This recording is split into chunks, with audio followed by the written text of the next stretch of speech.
Okay. Welcome, everybody. Hope everybody had a good weekend and you have a cup of coffee or whatever you like to drink on a Sunday morning to wake up. My name is Jim Stripling, and we're going to go back a little over 100 years to one of the greatest sports dynasties that the Metroplex, or even for that matter, Texas, has ever seen.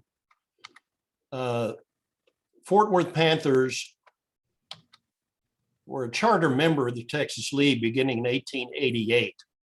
And although they won championships in 1895 and 1905, losing a playoff in 06, after 06, their best finish was only second in 1911. And as you might expect, their nickname was came after the Fort Worth Panther City nickname. And for those of you who aren't familiar, that originated in a somewhat libelous article that a Dallas attorney wrote in a Dallas newspaper in 1875, in which he claimed that Dallas's, quote, suburban village, close quote, Fort Worth, was so sleepy that there was a panther that was asleep in the middle of Main Street and nobody noticed it until the next day. Here's where they played. Panther Park was built in 1911 with 4,600 capacity. It was the first steel and concrete stadium that had reserved seats and turnstiles in the league. It was located on the west side of North Main between 6th and 7th. The park later relocated to the east side, but beginning in 1911, it was on the west side between 6th and 7th. And the games would typically start at either 3:30 or 4:30 in the afternoon, and they would finish in under 2 hours, unlike the games today. The Dynasty started, in my opinion, on July 2nd, 2016. It's the second game of a doubleheader on Sunday versus Shreveport. The owner of the club was a man named Frank Weaver, and he ordered the Panthers manager to pull pitcher Orville Hara in the third inning with the score tied at 1-1. Many written accounts indicate that Weaver wanted the Hara pulled because he was being shelled, but the score was only 1-1, and it's a little hard to figure out why Weaver wanted Hara pulled. But in any event, the manager refused and left Hara in the game. Now, again, some written accounts state that Weaver went out to the mound himself and yanked Hara. That is not what happened, because Hara continued in the game until the 9th inning. The game was still tied, but the manager decided he needed to pinch hit, and the manager himself pinch hit for Hara. Didn't do much. And then the Panthers lost in the 10th, 4-2. The next day, Weaver fired the manager. And the Star-Telegram at the time called it pennant suicide because the Panthers were only a game out of first place. In September, Weaver finally admitted he'd made a mistake, but by that time it was too late. Panthers finished 5th. The manager was Jake Atz. We're going to more about him later. One thing I forgot to mention at the very beginning of the presentation, I did a lot of research on this and found out that many published reports in books and online of events never really happened. And it reminded me of the final scene in the great movie, The Man Who Shot Liberty Valance, in which one of the reporters at the conclusion of the movie, after interviewing the James Stewart character and finding out what really happened, and decided not to run the story. And the Stewart character asked him why, and he replied, "This is the West, sir. When the legend becomes fact, print the legend." And I think that's what happened in a lot of the events that we're going to cover. The legend got printed.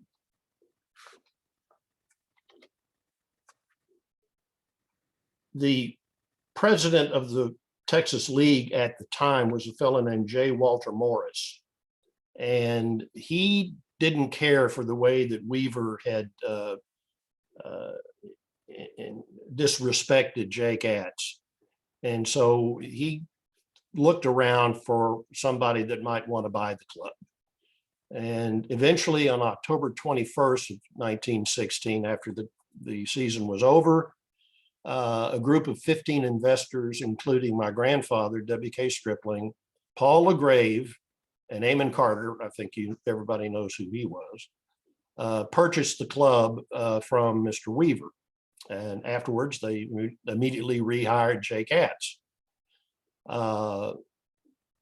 That was the beginning of brighter days for the Panthers. In 1917, 18, and 19, they finished second in the league. They lost a playoff in 1919. We'll describe how that panned out later. And then they ran off 6 straight pennants from 1920 to 1925. I should add that my grandfather told J. Walter Morris that he would get involved only if Morris could find him a good baseball man with baseball smarts. And I'm talking about the business of baseball. Morris immediately said, "You've already got one," in Paul LaGrave. Turned out that Walter Morris and Paul LaGrave had played minor league baseball at San Antonio on the same team back in the 1903, I think it was.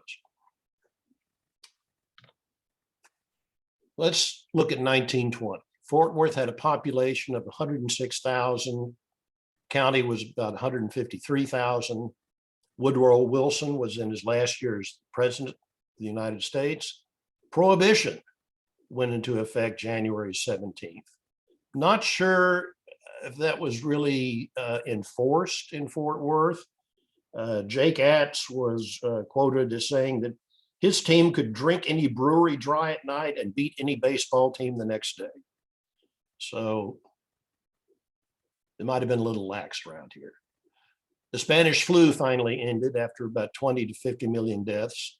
You could buy a dozen eggs or a pound of coffee for 47 cents, half gallon of milk for 33 cents, and a new Chevy for $525. Now realize those are 1920 prices. And actually, if you use an inflation calculator and bring that forward to $20, it was actually more expensive to buy a half gallon of milk than it is today. The average monthly salary for a Texas League player was $165, which is about $2,170 today. Here's your Texas League in 1920. Besides the Panthers, you had the Beaumont Exporters, the Dallas Submarines. They later changed their name to the Steers, and I could not find any reference as to where they came up with the name Submarines. The only thing I could think of was that, of course, in the late teens, the World War I was in the news, and maybe somebody thought that the German U-boats were a pretty dangerous thing, and so they decided to name the Dallas team after that. That they only went by the Submarines for a couple of years, but anybody's guess as to really where that name came from. Then you have the Galveston Pirates, later Sand Crabs, kind of like Sand Crabs better. The Houston Buffaloes, San Antonio Bears, Shreveport Gassers, not sure where that came from, but they later changed it to the Sports, and the ever dangerous Wichita Falls Spudders. There were 3 architects of the Panther dynasty. We're going to briefly talk about them. Well, first of all, here's what they did in this 6-year stretch. The only bad off year they had, if you will, was 1923, when they didn't win 100 games. But you can see the margin of their victory was just enormous. Let me go back. Whoops. Let's try this. Uh,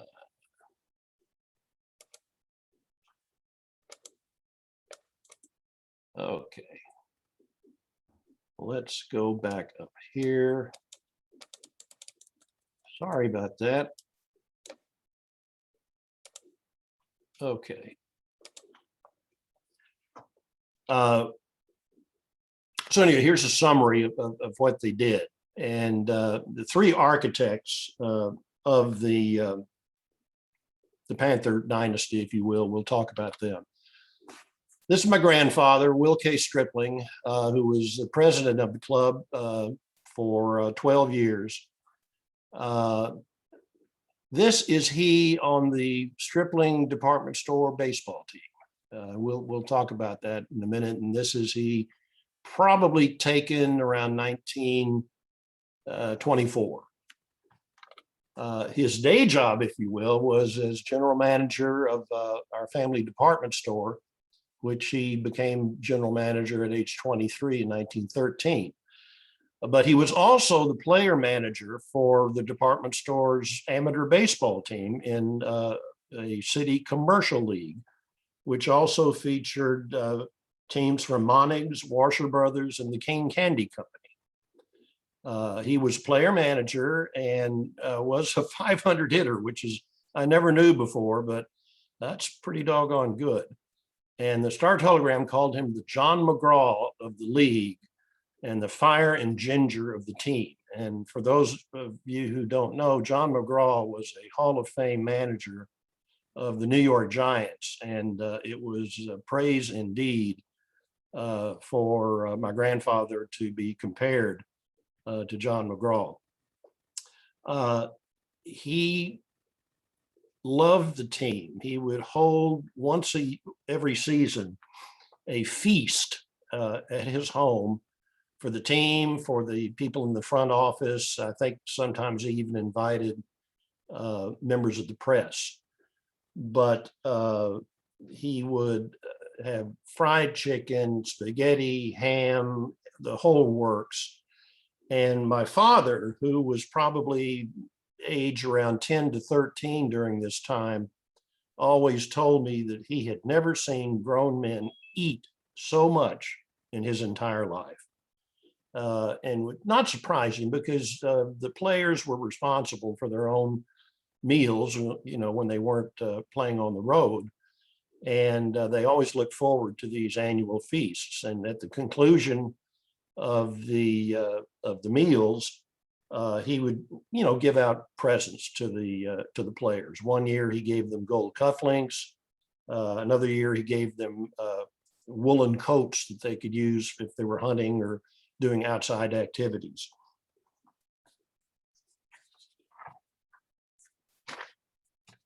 In addition, local organizations like the Kiwanis Club would honor the players with cash and merchandise off and on during the year. And the Star Telegram ran a pennant fund in which they asked readers to contribute to this fund. And if the Panthers won the pennant, they'd get the money.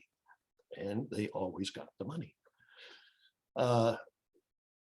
One other thing, when my grandfather was at a game and somebody would hit a home run, he would often run down and hand him a $5 bill, which was pretty good money back then. And I doubt if it came out of my grandfather's pocket, he probably charged that back to the club.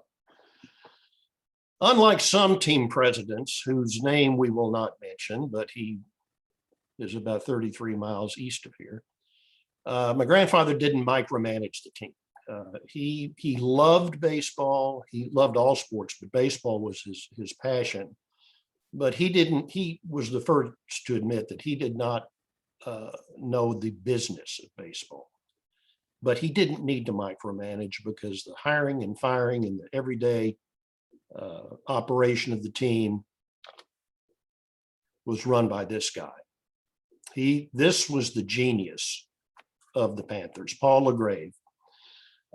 You see him on the left as a third baseman for San Antonio in 1903. Later when he was a team secretary. That's him on the right. He did play about 4 years in the minor leagues and later began working for the Panthers around 1910. The team secretary is analogous to today's general manager. He had a national network of baseball contacts that enabled him to track down good minor league players.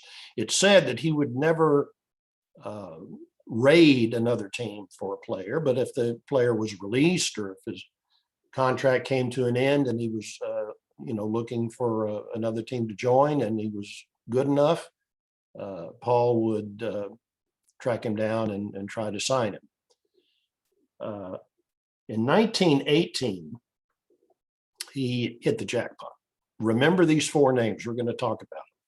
He acquired pitchers Joe Pate, Paul Wachtel, first baseman Clarence Craft, and outfielder Dixie Series. These were the nucleus of the dynasty. Sadly, LaGrave died at age 44 after a lengthy illness in January 1929.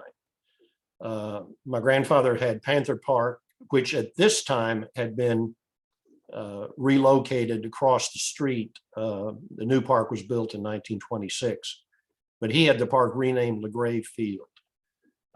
And since my grandfather, knew enough that he didn't have the ability to run the team on a day-to-day basis, he was looking to sell the team.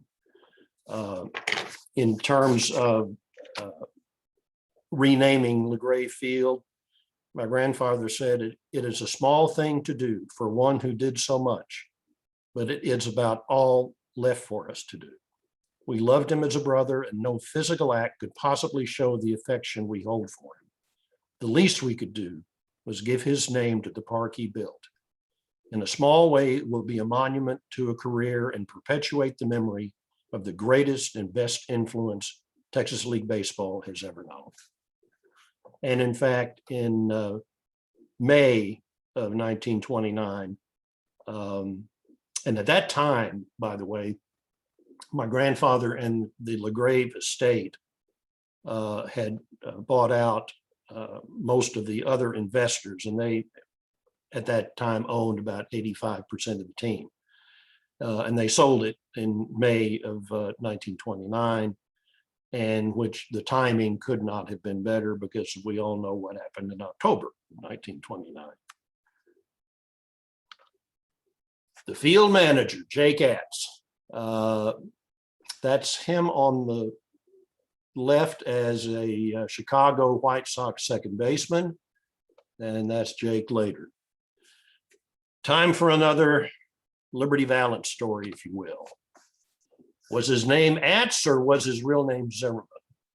Jake always claimed that he was born John Jacob Zimmerman and that he changed his name because one time he was playing for a minor league club that was going belly up, and they paid their players by the alphabetically.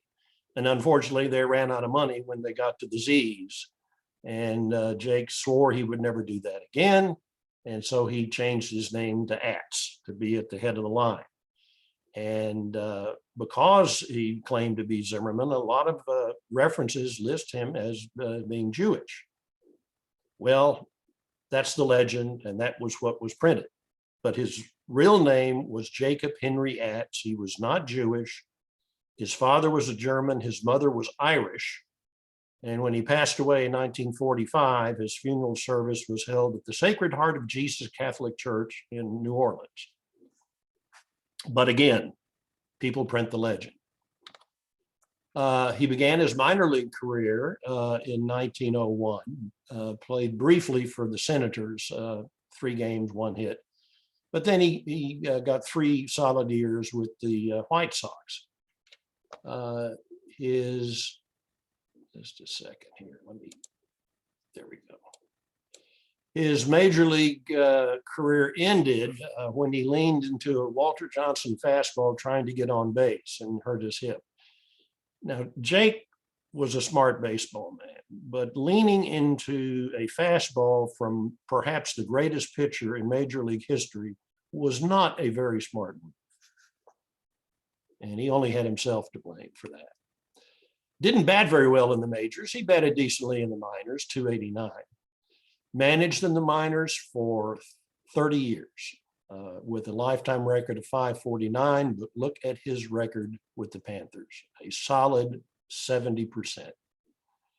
Bobby Bragan, who lived in Fort Worth and who used to manage the Cats in the late 40s, early 50s, and later went on to manage, I think, maybe 3 or 4 major league teams, said Jake was a great manager. To me, he was the equal of the wonderful Connie Mack of the Philadelphia A's. He was a smart baseball man who could teach his players how the game was played, and a man who was tough enough to make them listen to him. And we'll see evidence of that a little bit later.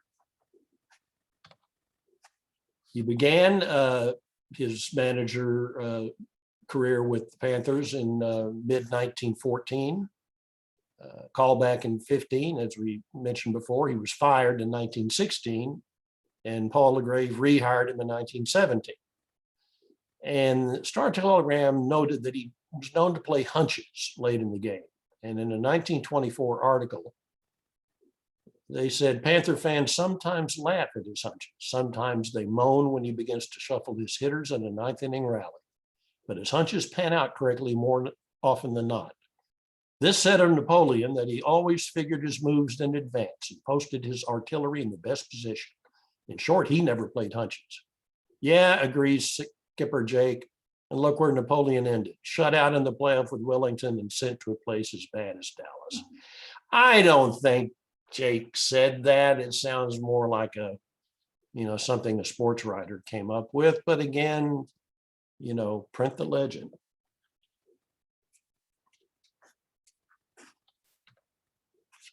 Here's a summary of the years when he was a manager from 1917 through 1929. Finished second, lost playoff in 1919, 6 straight pennants, and then sadly never won first place again. And he was replaced shortly after the team was sold in 1929. So he only managed about half of the season.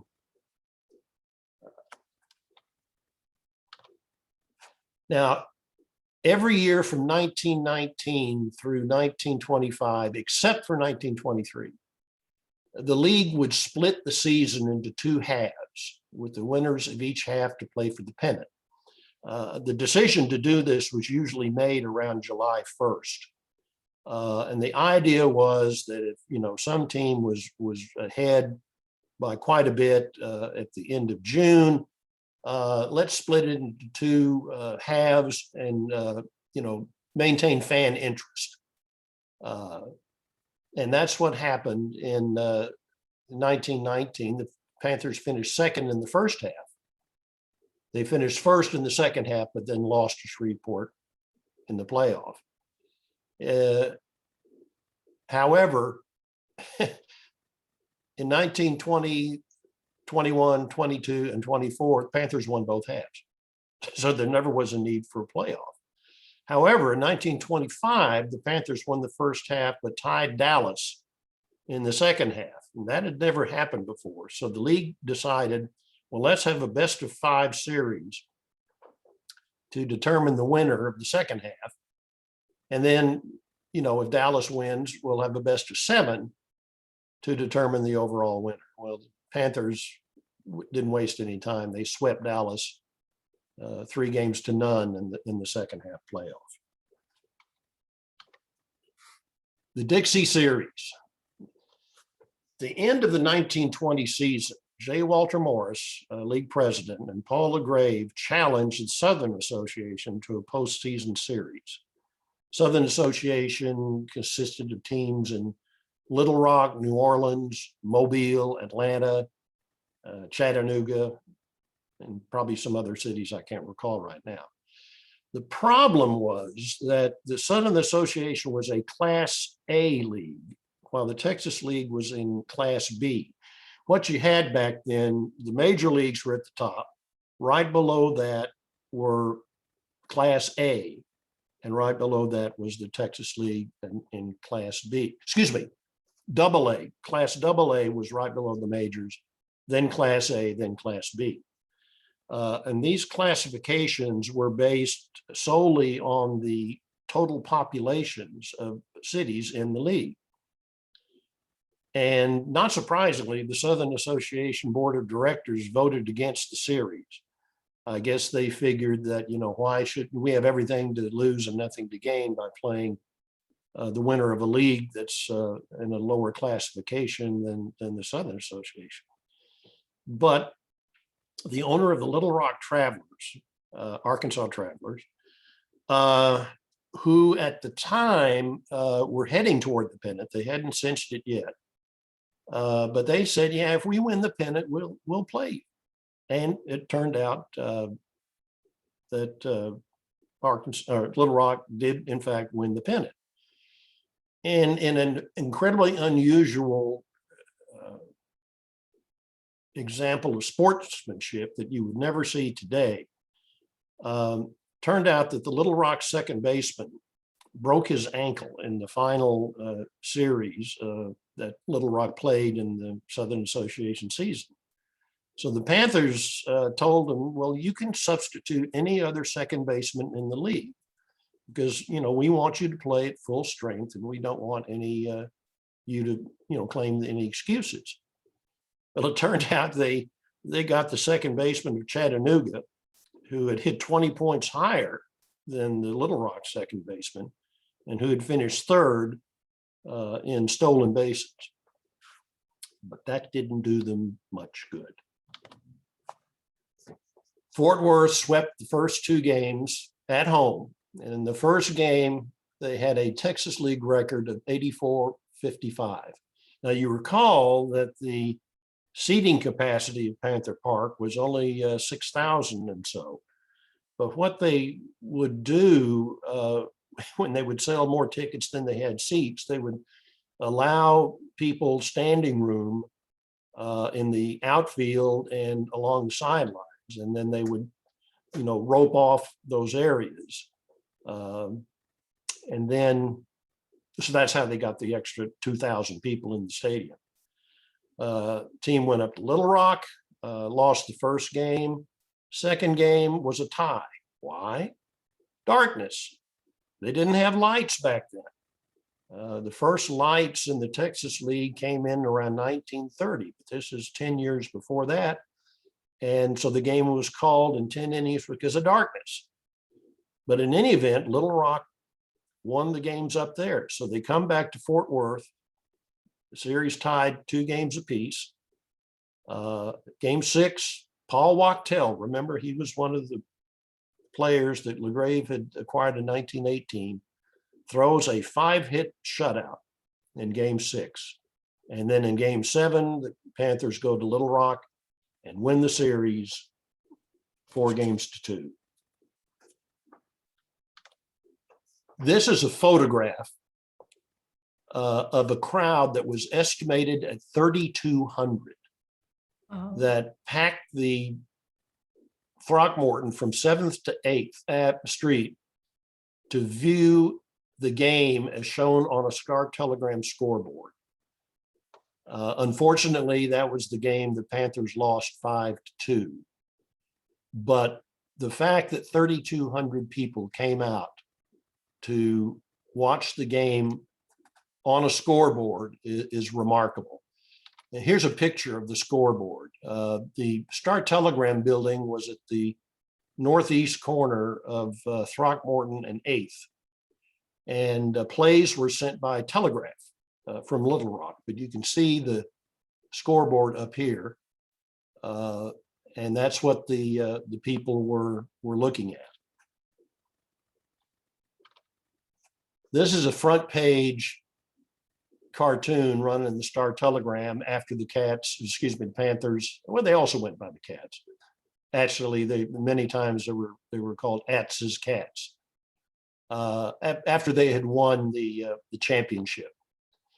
And in addition, the Star Telegram ran an editorial,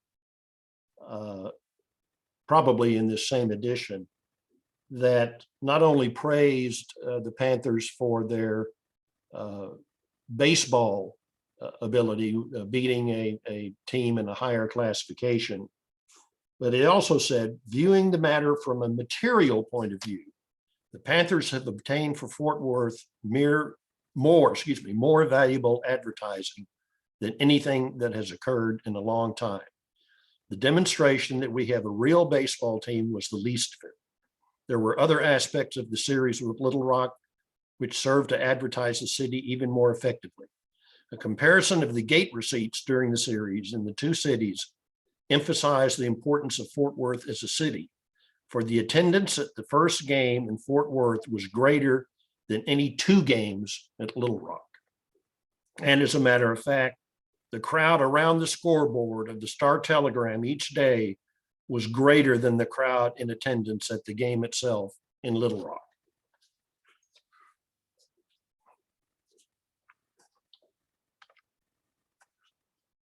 Here is the Panthers' record in the Dixie Series: defeated Little Rock, Memphis, lost to Mobile in 1922, the only Dixie Series they lost. Then they defeated New Orleans, Memphis again, and finally the Atlanta Crackers. Love that name. I should say that after the victory over Little Rock, the team returned to Fort Worth by train and were delayed overnight because of a train wreck near Little Rock. But they eventually arrived in the TMP train station around 5 o'clock in the afternoon, where they were met by a huge crowd and a brass band that led them in a parade up Main Street in automobiles. There were thousands of people lining Main Street along the route. They ended up at a banquet at the Fort Worth Club that ended around midnight. The town really came out for the team. I should also mention that Amon Carter, of course, who was a co-investor in the team and ran the Star Telegram, would charter special trains to take fans to Dixie Series games played away from Fort Worth. The train was called the Dixie Special. And in 1922, after the Panthers had won the first two games in Fort Worth, even hired a 32-piece band to play on the train going to Mobile. Unfortunately, Mobile won the next four games, three of which were by one run, but they won the series. Winning the Dixie Series was more than just, winning for the team. The players got really nice bonuses.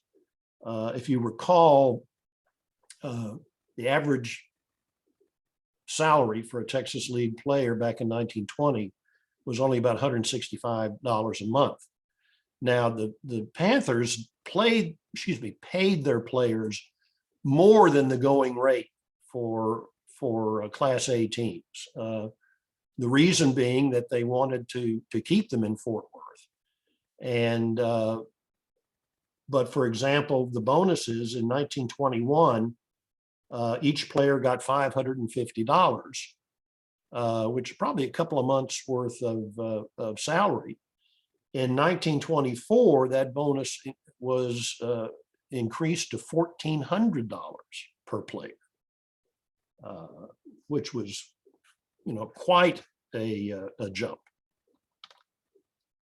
This is the cartoon that was published after they won in 1921. I don't know if you can read this. It says Dixie champions, Texas League champions, national game samples, J. Atz and Company. And Then in 1923, they win again. And this, you see the riot act here. This leads me to believe that Jake had probably laid down the law on the team.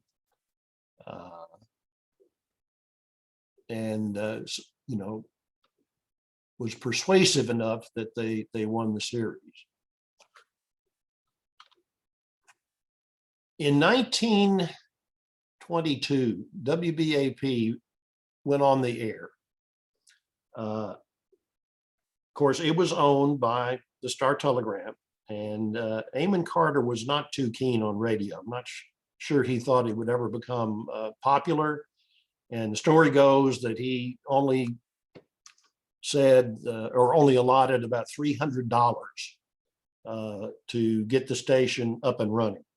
But as everybody knows, radio did turn out to be pretty popular. The studio was located in the Star Telegram building, and the first Panther broadcast was on August 30th, 1922. And it was the first game of a crucial 4-game series with the Wichita Falls Spudders. And what happened was the plays were relayed from the ballpark back to the studio by ham radio operators. And then the plays were then re-read or re-announced by the studio announcer out on the airwaves. And of course, this involved several minutes of delay.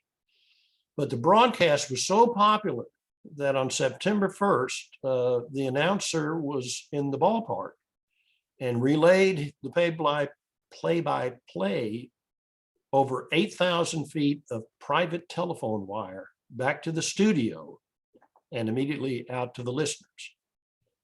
And I never was able to find out how 8,000 feet of private telephone wire was put up that quickly. But if anybody could have done it, it was probably Amon Carter.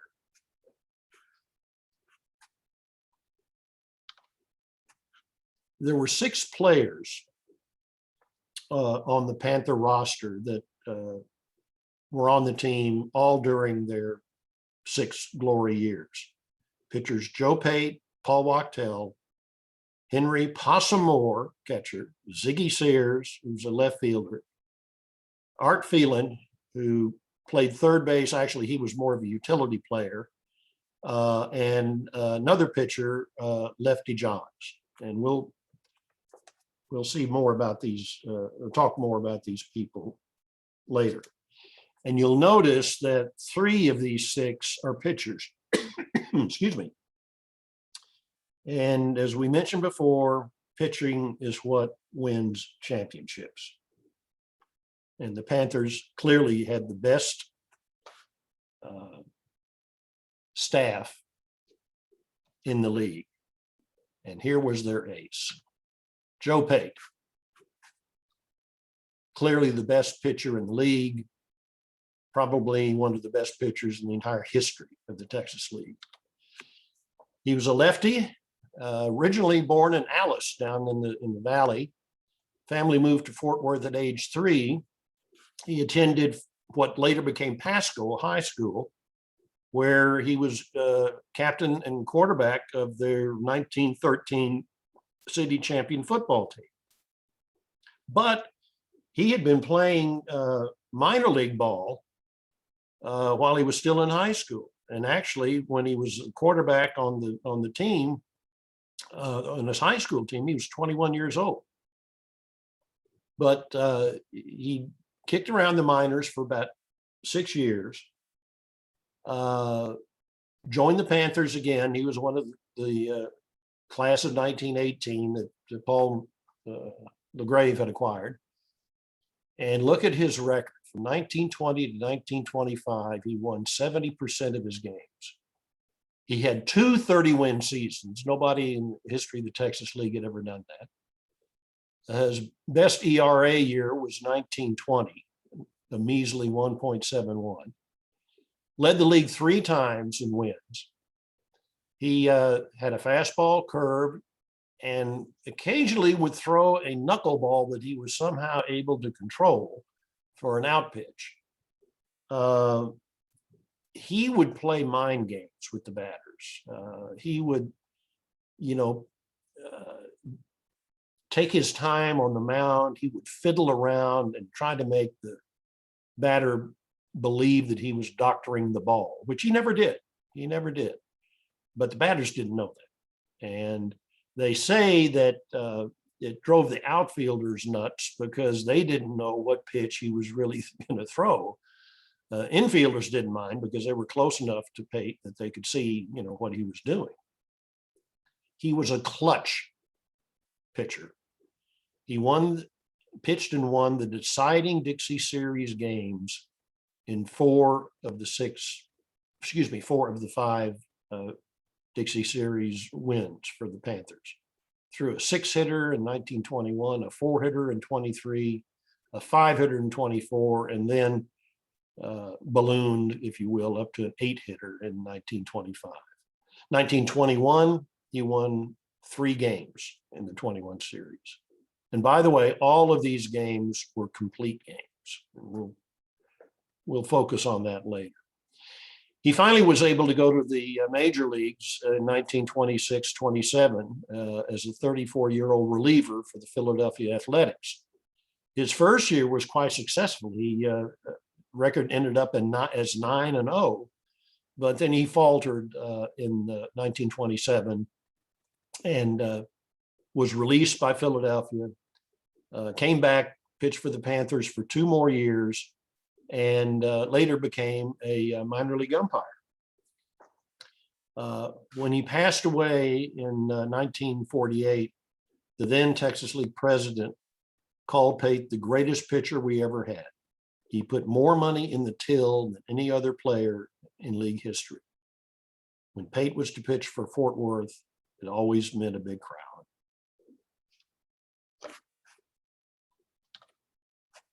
The other ace was Paul Wachtel.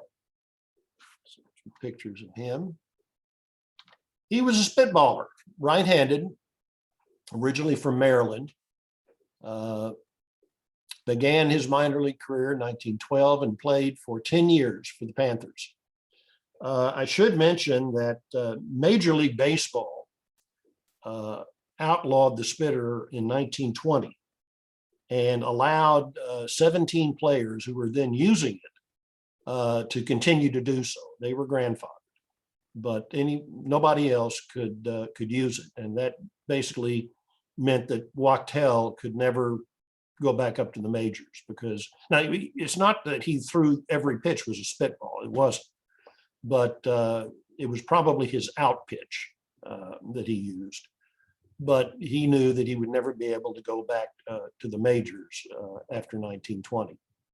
The Texas League outlawed the spitter in 1923, and again they grandfathered 9 pitchers, including Wachtel, who were still using the pitch.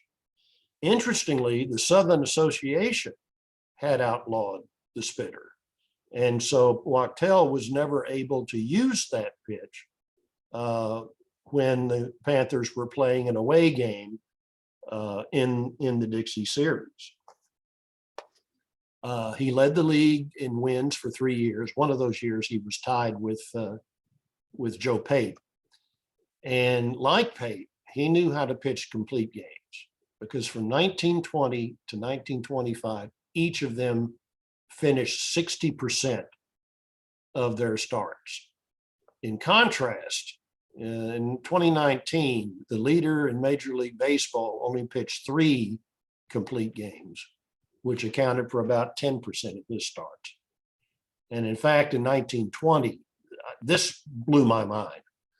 The Panther starters went the distance in 83% of their games. My father always said that back then, when you were handed the ball as a pitcher to start a game, you were expected to go 9 innings. And, only if you were getting totally shelled would you be pulled.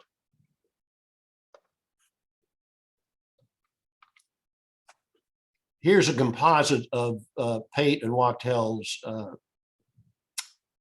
records during 1920 to 1925. This is amazing. You can see just by the total number of decisions they had that they stayed in the game most of the time.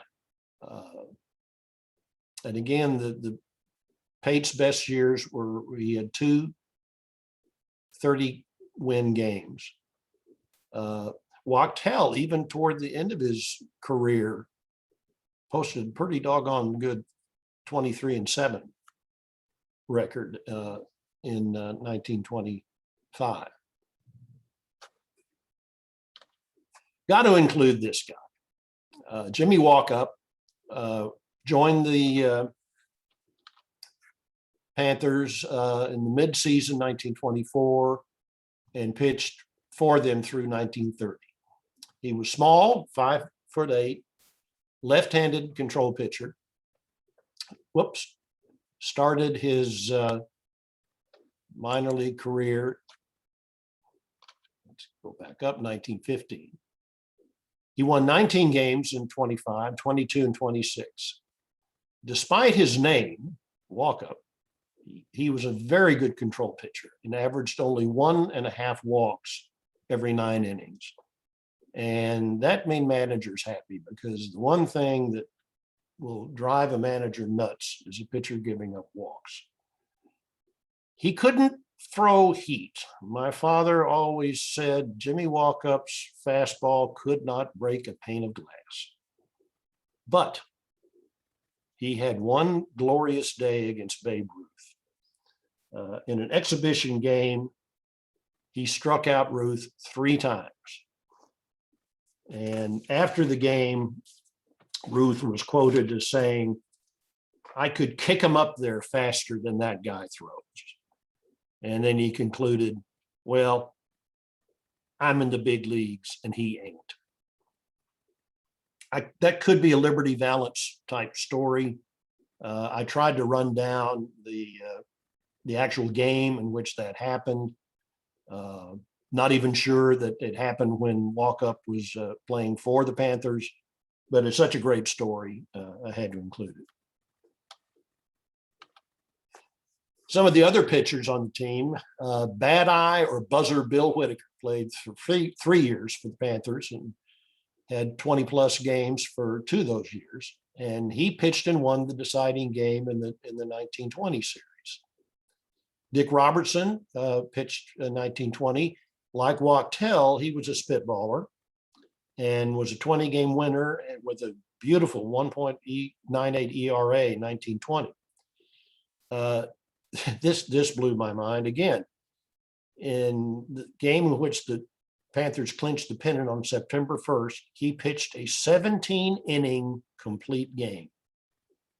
You don't see that anymore. In fact, he finished, went the distance in about 77% of his starts. Lefty Johns pitched, again, all 6 of the glory years and was a 20-game winner in 3 of those. In 1920, the quartet of Pate, Wachtel, Robertson, and Whitaker accounted for 96 of the Panthers' 108 wins.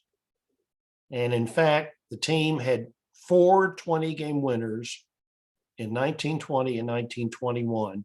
Almost repeated that in 1925. That was when you had 3 20-game winners and Jimmy Walkup only won 19. Only 2 Major League Baseball teams in history have ever had 4 20-game winners. The 1920 White Sox and the 1971 Baltimore Orioles.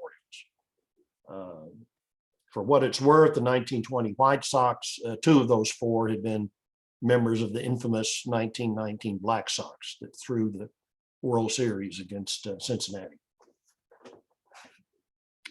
So we've covered the pitchers. Let's talk about the offense. The offense starts with this guy, Clarence Big Boy Kraft.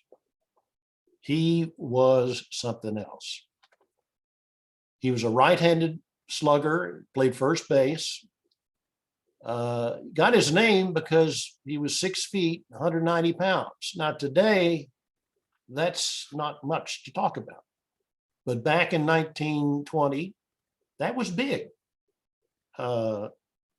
Like Babe Ruth, he began as a pitcher and was apparently pretty good. He joined the Panthers in 1918. Again, he was one of the class of 1918 that Paul LaGrave had acquired. Then he was 31, but they only played a half a season that year because of the war.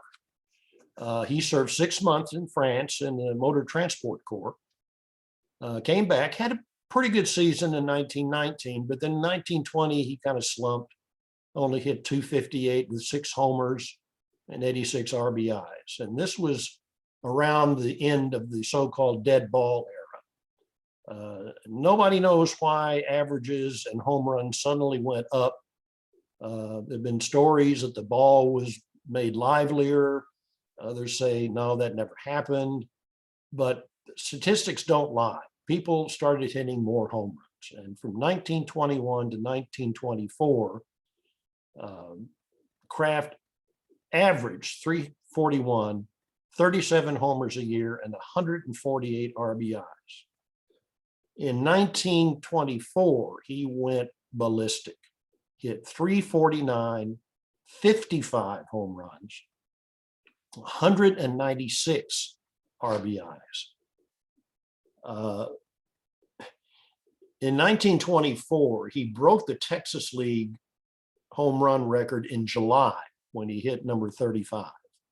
And he broke the minor league record in August when he hit number 49. He hit number 54 with 12 games left in the season. Now, at that time, the major league record was 59 home runs that Babe Ruth had set in 1921. And the fans were going nuts, wanting Kraft to break the Babe's record.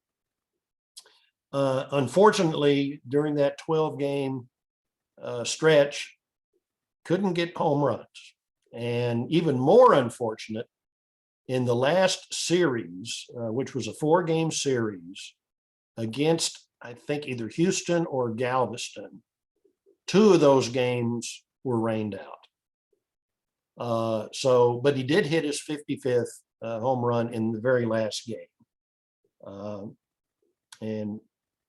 But he came back in the Dixie Series. In game 4 against Memphis, he hit 3 home runs. That happened to be played in Fort Worth before a crowd of 16,603. I don't know how they crammed 10,000 more people in the stadium, but they somehow did. And that, excuse me, we've got some robocallers here. That crowd of 16,000 was both a Texas League and Dixie Series record. In addition to his slugging, he would also manage the team whenever Jake Atz either was ill or perhaps more often got run by the umpires. And then he broke everyone's heart in early 1925 when he retired at age 37 and invested in a Ford dealership. Now, he had been offered a multi-year contract at either $5,000 or some reports said $10,000 a season. And in fact, he even got an offer from Cincinnati of the National League to play for them. But, you know, he made the decision that at his age, you know, he'd had it with baseball and bought a Ford dealership along with some other investors, but it was called Kraft Motor Company. And again, the story goes that people would come to his Ford dealership wanting to talk baseball. And after a while, he put up a sign in the dealership that said, "You buy a car first, then we'll talk baseball." He came back and served as club president in 1932 to 34, when the club was in financial difficulties. And I should mention that the people that my grandfather and the LaGrave estate sold their interest to in 1929, resold it in 1932 for a fraction of what they had paid to buy the club in 1929. So Kraft was not available in 1925, but again, Paul LaGrave signed a journeyman major league player named Ed Konechny, I'm not sure how to pronounce that, who wasn't too shabby, hit .345 with 41 homers and 166 RBIs. Kraft was elected Tarrant County judge during the war, served for 5 years. By all accounts, was a very good one. Helped streamline the probate proceedings and did a lot to combat juvenile delinquency.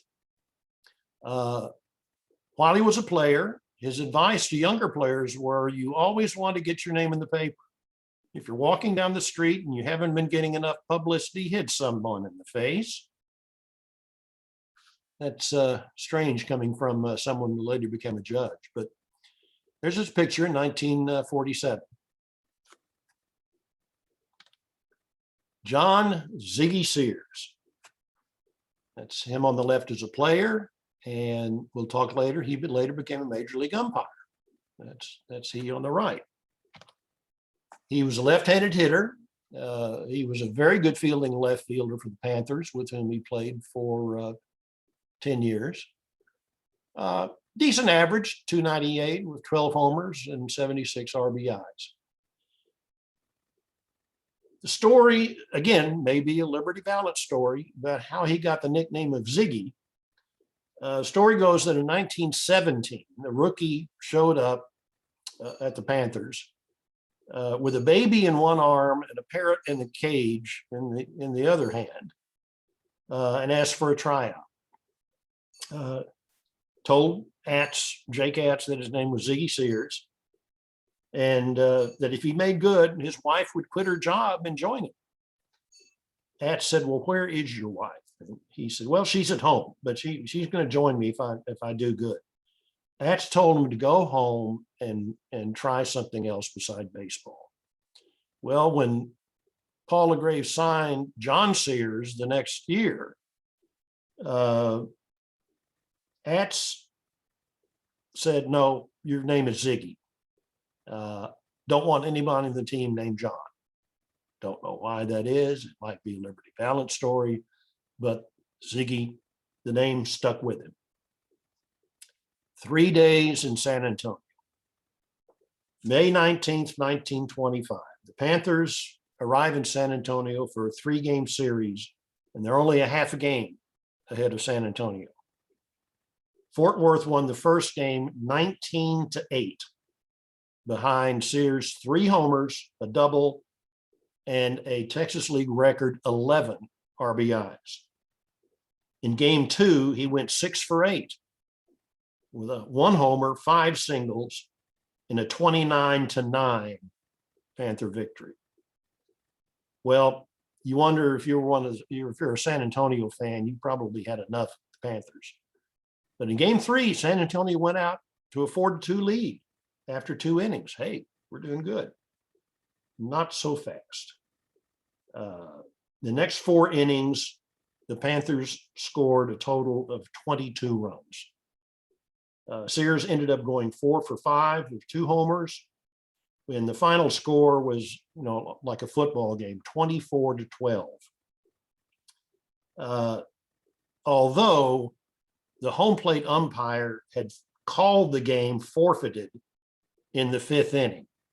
And what prompted him to do so was that after he ejected a San Antonio player from the game, a riot took place, and the umpire was attacked by several San Antonio fans.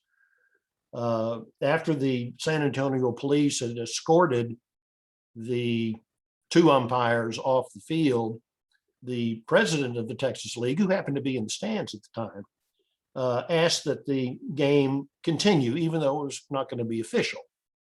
So they somehow rounded up two people to be the umpires for the game, one of whom was a San Antonio policeman. And the game went on. And sadly for Ziggy, one of his homers was in the extended inning, and so it really didn't count in his official statistics. He did retire eventually, became a Texas League umpire, and served there for a number of years. It's said that the first umpire he was assigned to work with was the umpire who had thrown him out of more games than any other umpire. But they became friends and apparently worked very well together. Became a major league umpire, served as a major league ump for 11 years, and was good enough to umpire 2 World Series and an All-Star game.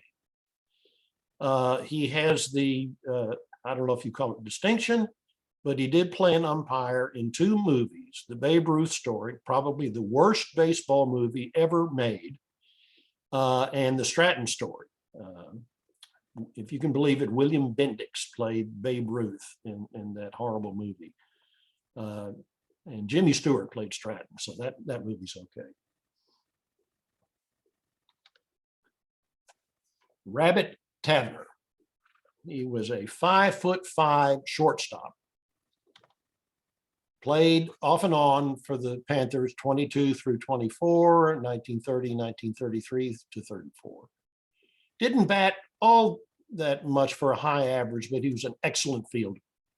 And he eventually made it to the majors, played for Detroit for 4 years and Cleveland for 1.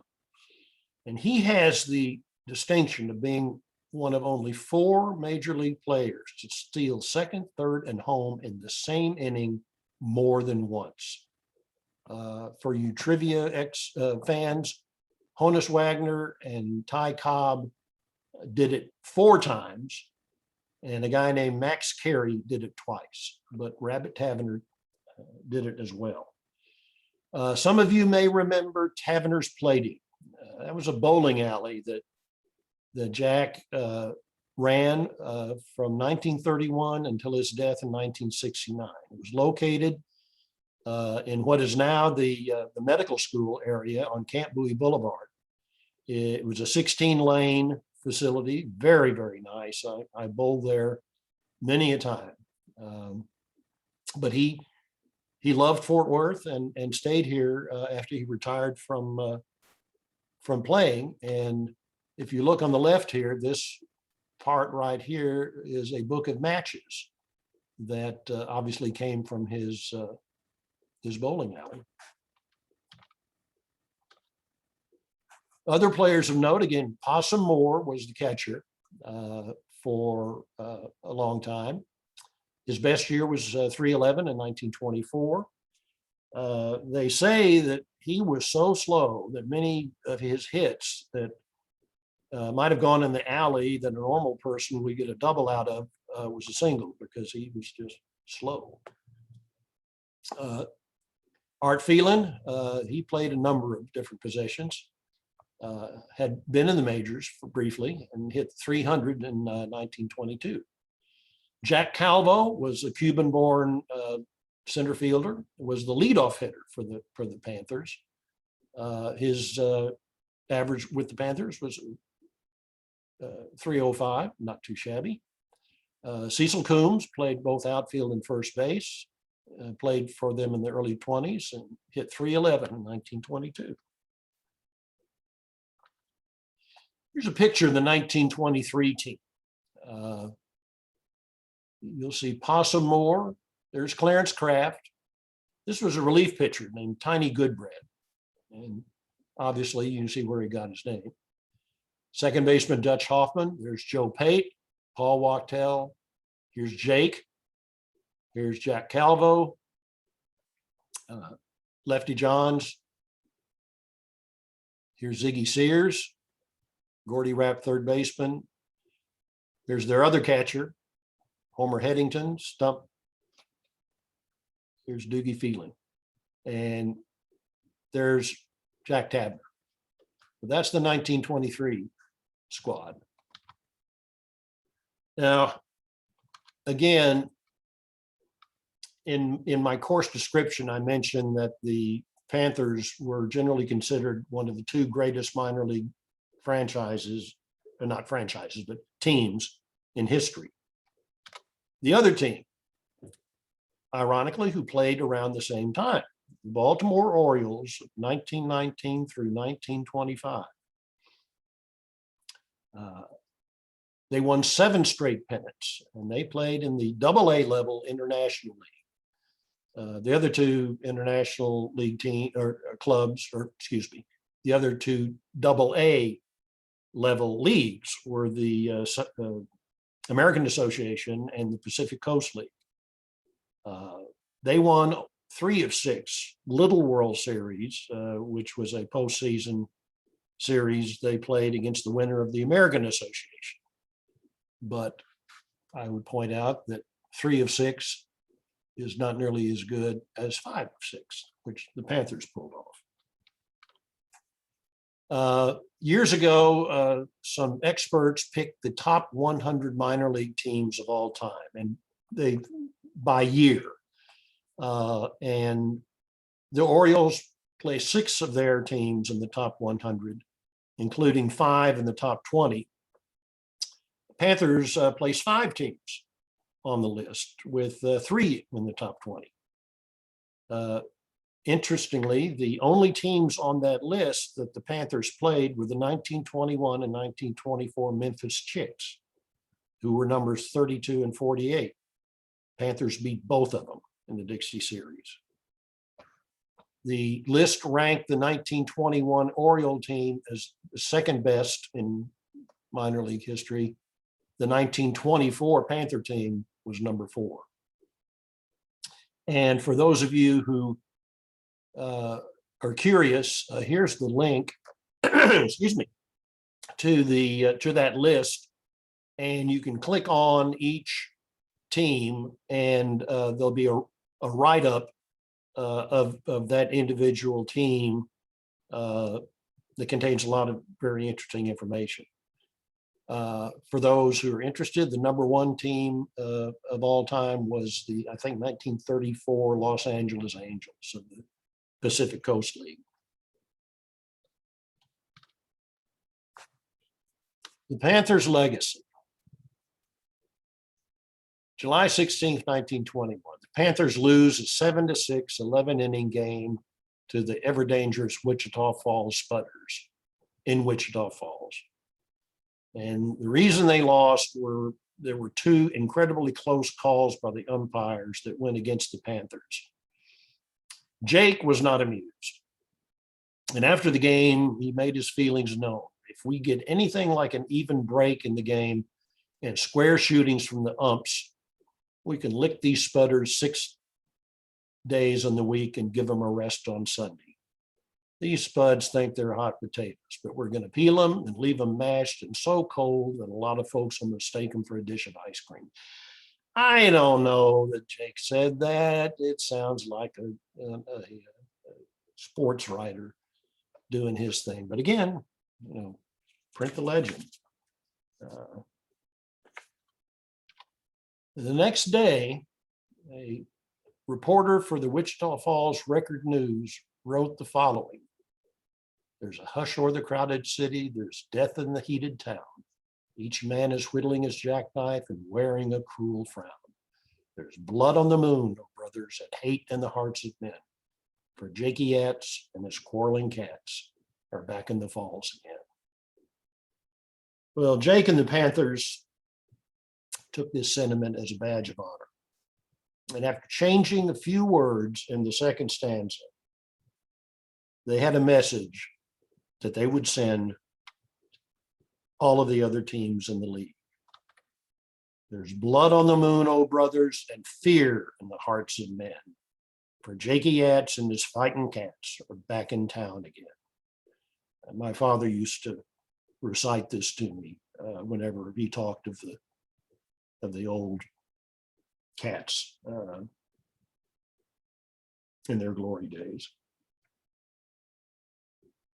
You know, the Panthers' success put Fort Worth on the national map. The Sporting News, which was a nationally published newspaper devoted to sports, would regularly cover the Panthers' successes in the early 1920s. In fact, you could say that the Panthers were known the world over.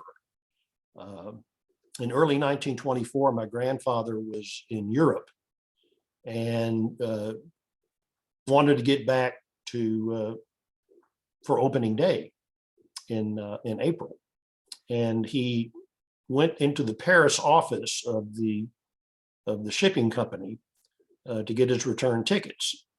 And the man behind the counter took his name, address, and other information. And then he said to him, "Fort Worth, huh?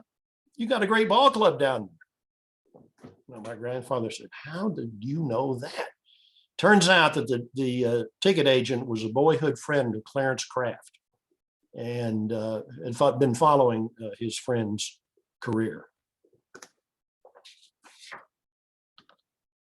This was the card that my grandfather had done for the 1926 season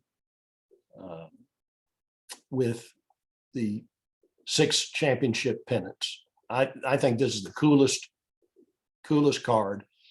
And you might notice that the Panther on the team bears a resemblance to the 2 Panther sculptures that are located downtown. The only difference is that the Panthers and the sculptures are asleep, recalling the libelous remark by the Dallas attorney back in 1875. But this was their legacy. They had a run from 1920 to 1925 that is hard to duplicate. And that's all I have. I've got one more thing to share with you, and then I'll ask you to unmute yourselves, and I'll be happy to answer any questions or hear any comments. But you know, people always talk about baseball records that will never be broken. Probably the number one is nobody will ever throw 3 consecutive no-hitters. Johnny Vandermeer threw 2 back in 1935, I believe it was, but nobody's going to throw 3. But one event happened in 2007 that people thought would never happen. At long last, who is on first? So let me open it up for any questions or comments. If you will unmute yourselves, and I'll try to, yeah, here we go. We got one chat. Oh, spitball, how is it different than any other pitch? Well, when you put a foreign substance on a baseball, it makes it do funny things.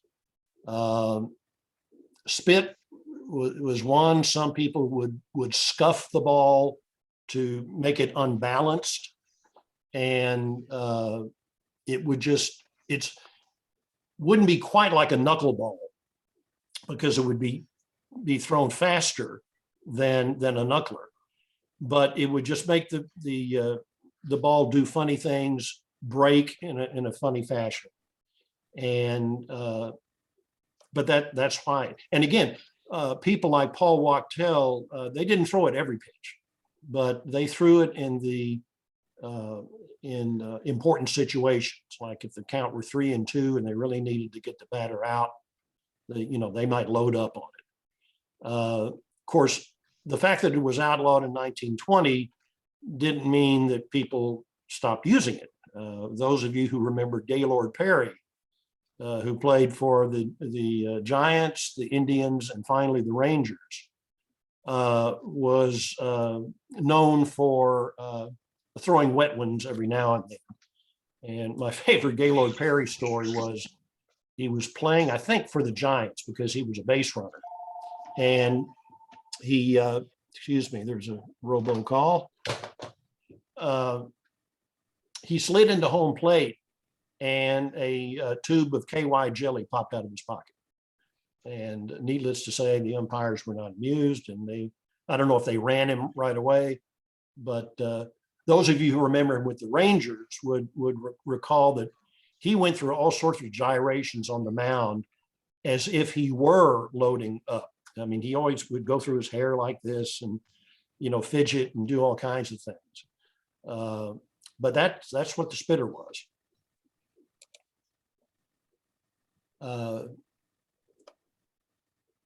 If anybody else has any questions or comments. Will the cats ever be back? Don't know. Every so often I see or something in the paper about, people getting some investors together to try to rejuvenate the cats. And remember the last time I went out and there was a cats a team, they and the other teams in that league were not officially affiliated with Major League Baseball. They were sort of independents. So I don't know if we'll ever get them going again. I tend to doubt it, but you can go out to LaGrave Field or what's left of it, and I think they have some of the original dugout materials from when the new park was built in 1926. I should mention also that park, the new park, the Panther Park, it was renamed LaGrave Field in 1929. In 1949 was almost totally destroyed by a fire. And if that weren't enough, 2 days later was the big flood of 1949 that came through and flooded the park. But they rebuilt it, and I remember going out as a kid with my father to that park to see the cats in the 50s and until they moved to became the Dallas Fort Worth Spurs and moved to Turnpike Stadium. But a lot of great memories. In fact, I think one of the first times I went out there with my father, there was a man at the turnstile taking tickets, and he recognized my father from back in the days when my grandfather owned it, and he'd been working there as a ticket taker ever since. So a lot of great memories. Anyone else? Well, it's been my honor and my pleasure to visit with y'all and to tell you the story of the Fort Worth Panthers, greatest baseball team Texas has ever known. So, Jim, if yes. you will do this again next time, my wife would sure like to see it. Oh, okay. Well, maybe we'll do it again. I hope you'll do this again. Well, I'll certainly, if the powers that be will let me, we'll do it. Thank you. Okay. Enjoyed it very much, y'all, and hope you have a very happy rest of the week. And we'll see you later. Great Thank you job. very much. Good job, Jimmy. I enjoyed that. Thank you, John. Thank you.